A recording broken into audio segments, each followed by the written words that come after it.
प्याज और चीनी ने देश में आम लोगों की रसोई का बजट फेल कर दिया है। जी हाँ, वही प्याज जिसके लिए कभी कहा जाता था कि प्याज काटते हुए आंसू आते हैं, लेकिन अब लगता है प्याज काटने की जरूरत ही नहीं। प्याज खरीदने की कीमत सुनकर आंखों में आंसू अपने आप आ जाएंगे। और चीनी चीनी ऐसी महंगी हुई है कि चाय में डालने से पहले अब लोग चीनी के दाने को देख रहे हैं जैसे कोई सोने का सिक्का हो। एक महीने पहले जिस प्याज के लिए करीब 25 रुपए किलो देने पड़ रहे थे, कई जगह वही प्याज 65 रुपए किलो के पार पहुंच चुका है। देश भर में 22 अगस्त को प्याज की औसत खुदरा कीमत करीब 42 रुपए किलो रही, यानी पिछले महीने के मुकाबले करीब 19% ज्यादा और पिछले साल के मुकाबले लगभग 45% की बढ़ोतरी। दिल्ली में प्याज 65 रुपए किलो तक पहुंच गया है। बिहार से लेकर चेन्नई में करीब 50 से 58 रुपए किलो हो गया है। अब जरा आम आदमी की रसोई की कल्पना कीजिए। आलू है, प्याज महंगा, दाल है, महंगी है, तेल है, वो भी महंगा, गैस का सिलेंडर जो है उसका अपना हिसाब है, और ऊपर से चीनी भी कह रही है भाई मुझे भी वीआईपी बनना है। 12 अगस्त को दिल्ली में चीनी करीब 54 रुपए किलो थी। 22 अगस्त को 68 रुपए, यानी 10 दिन में 14 रुपए की छलांग।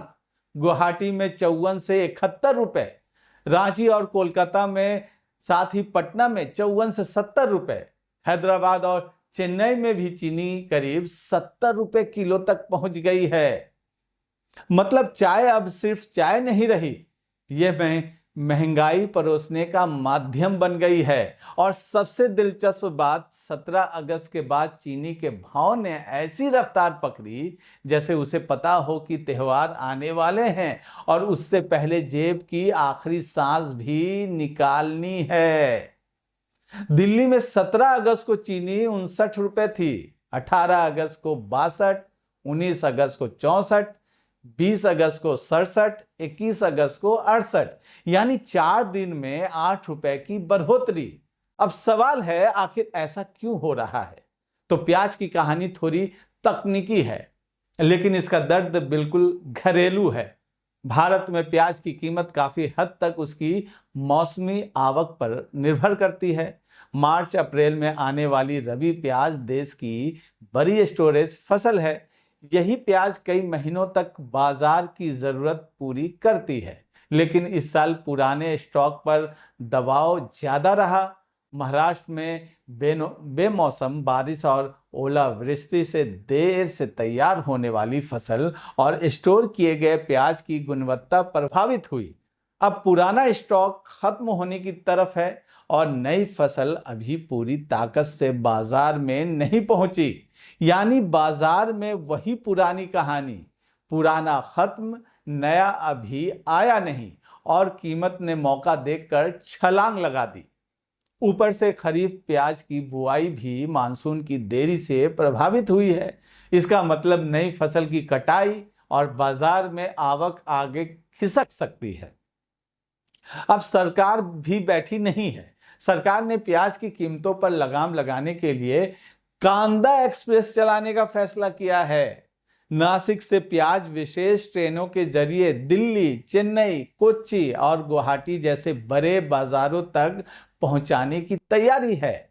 बफर स्टॉक का प्याज भी बाजार में उतारने की तैयारी है। मतलब प्याज को अब सिर्फ खेत से मंडी तक नहीं जाना है, प्याज की अपनी रेलवे सेवा भी शुरू हो गई है। लेकिन सवाल फिर वही है, अगर प्याज को ट्रेन से दौड़ाना पड़ रहा है तो क्या आम आदमी की रसोई तक राहत भी एक्सप्रेस स्पीड से पहुंचेगी, या फिर प्याज एक्सप्रेस चलेगी और रिटेल दुकानदार बोलेगा साहब ट्रेन तो आ गई लेकिन रेट पुराना ही रहेगा।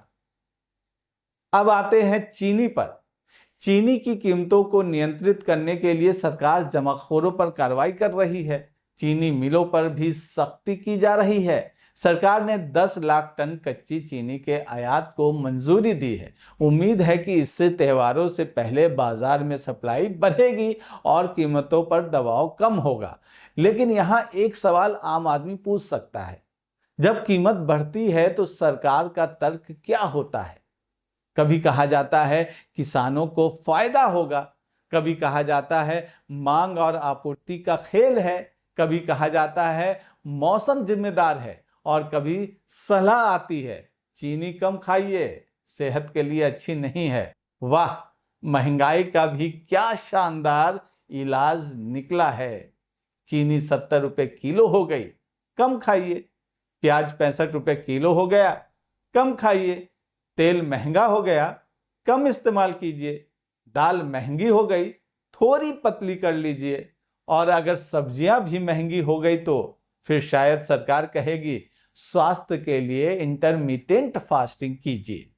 लेकिन मजाक अपनी जगह, सरकार के पास महंगाई को नियंत्रित करने के लिए नीतिगत और बाजार संबंधी कई उपाय होते हैं।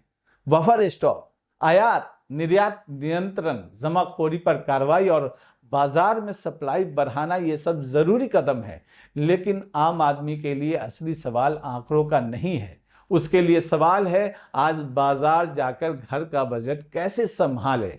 क्योंकि महंगाई का सबसे बड़ा असर किसी प्रेस कॉन्फ्रेंस में नहीं दिखता, वो दिखता है उस घर में जहां महीने के आखिरी हफ्ते में हिसाब लगाया जाता है, कितना राशन बचा है, कितनी सब्जी खरीदनी है, बच्चों की फीस देनी है, बिजली का बिल देना है, दवा खरीदनी है।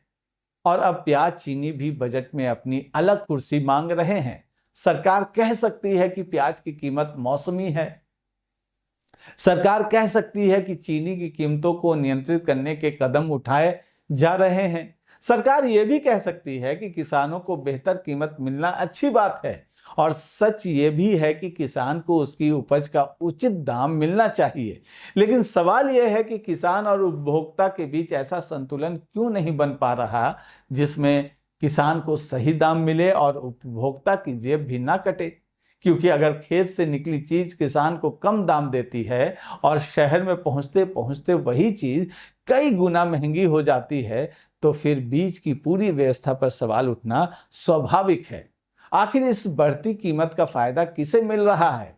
किसान को, व्यापारी को, स्टॉक रखने वाले को, या फिर हर बार की तरह नुकसान सिर्फ उस परिवार को हो रहा है जो महीने की तनख्वाह से घर चलाता है? और यही वो आईना है जिसमें सरकार को भी देखना चाहिए।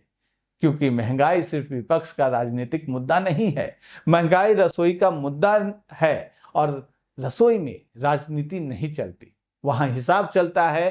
प्याज 25 से 65 पहुंचा तो सवाल उठेगा, चीनी 50 से 70 पहुंची तो सवाल उठेगा। क्योंकि आम आदमी के लिए 15 से 20 रुपए की बढ़ोतरी सिर्फ आंकड़ा नहीं है, हर किलो पर बचाए गए वही 15 रुपए महीने के अंत में किसी बच्चे की कॉपी बन सकते हैं, किसी बुजुर्ग की दवा बन सकते हैं, या घर के किसी जरूरी खर्च में काम आ सकते हैं। सरकार के कदम अगर असरदार हैं तो उसका असर सिर्फ सरकारी आंकड़ों में नहीं, बाजार की दुकान पर दिखना चाहिए।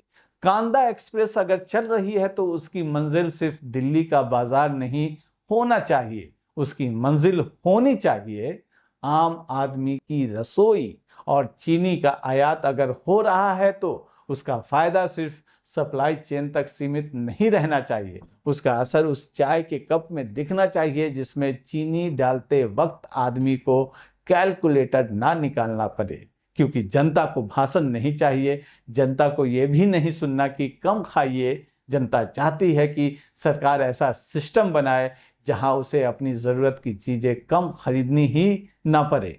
और अंत में बस इतना, प्याज के दाम बढ़े हैं तो आंसू मत रोकिए, क्योंकि प्याज काटने से पहले ही महंगाई ने आंखों में पानी ला दिया है। और चीनी वो इतनी महंगी हो गई है कि अब चाय मीठी करने से पहले जेब कड़वी हो रही है।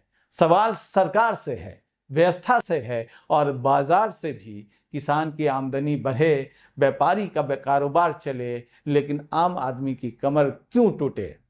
क्योंकि देश की अर्थव्यवस्था का असली टेस्ट शेयर बाजार में नहीं, आम आदमी की रसोई में होता है।